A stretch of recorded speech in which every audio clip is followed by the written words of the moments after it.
დღეს საზეიმო ვითარებაში გაიხსნა ვაკე საბურთალოს რაიონის პოლიციის შენობა. ცერემონიალში მონაწილეობა დაცვის პოლიციის საპატრულო ასეულმა და ევგენი მიქელაძის სახელობის ეროვნულმა სიმფონიურმა ორკესტრმა მიიღო.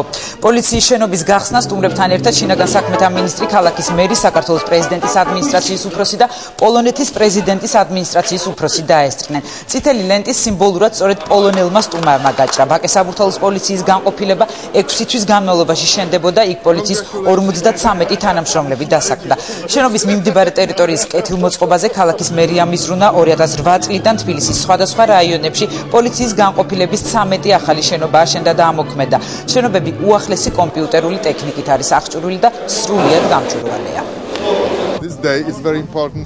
დღეს საქართველოსთვის ძალიან მნიშვნელოვანი დღეა. ეს არის ვარდების რევოლუციის დღე. სწორედ ამიტომ ვართ აქ გილოცავთ ამ დღეს და იმასაც, რომ თბილისში ასეთი მნიშვნელოვანი პუნქტი გაიხსნა.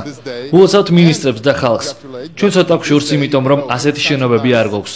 მაგრამ იმედია, რომ მოვაწყობთ სასწავლო კურსს პოლიციელებისთვის და გავაცნობთ თქვენს მიღწევებს. თქვენნაირი შენობების გვექნება. მინდა გითხრათ, რომ ჩვენ მომავალ წელს ისევ შევხვდებით. ჩვენ ჯერ არ ვიცით ზუსტი დღე, მაგრამ ეს უკვე გადაწყვეტილია. შეხვედრა უკვე შედგა ლისაბონში და დაიგეგმა სამომავლო თანამშრომლობა.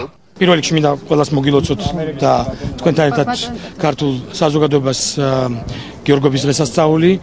მივილოცო ყველას ვარდების რევოლუციის წლისთავი. ძალიან გვიხარია, რომ ჩვენთან ერთად ამ დღეს აღნიშნავს ჩვენი მეგობარი, პრეზიდენტ კომაროვსკის, პოლონეთის პრეზიდენტის ადმინისტრაციის ხელმძღვანელი იაცეკ მიხალოვსკი. ის ჩამოვიდა აქ სპეციალურად ამ თარიღისთვის, რომ გაიზიაროს ჩვენთან ერთად ყველა ის მიღწევები, წარმატებები, რომელიც აქვს ჩვენ სახელმწიფოს უკანასკნელი 7 წლის განმავლობაში. ჩვენ დღეს გავხსენით არაჩვეულებრივი პოლიციის შენობა და ეს არ არის უბრალოდ პოლიციის შენობა, ეს არის სიმბოლო იმისა, რაც მოიტანა 7 წლის რეფორმა, რომელიც გაატარა პრეზიდენტ სააკაშვილმა და მისმა მთავრობამ. აღნიშნული პოლიციის შენობა მოემსახურება ვაკის მოსახლეობას და როგორც უყურებთ, აღნიშნული შენობა გამჭვირვალე არის როგორც თავისი ფასადით, ასევე თავისი საქმიანობით.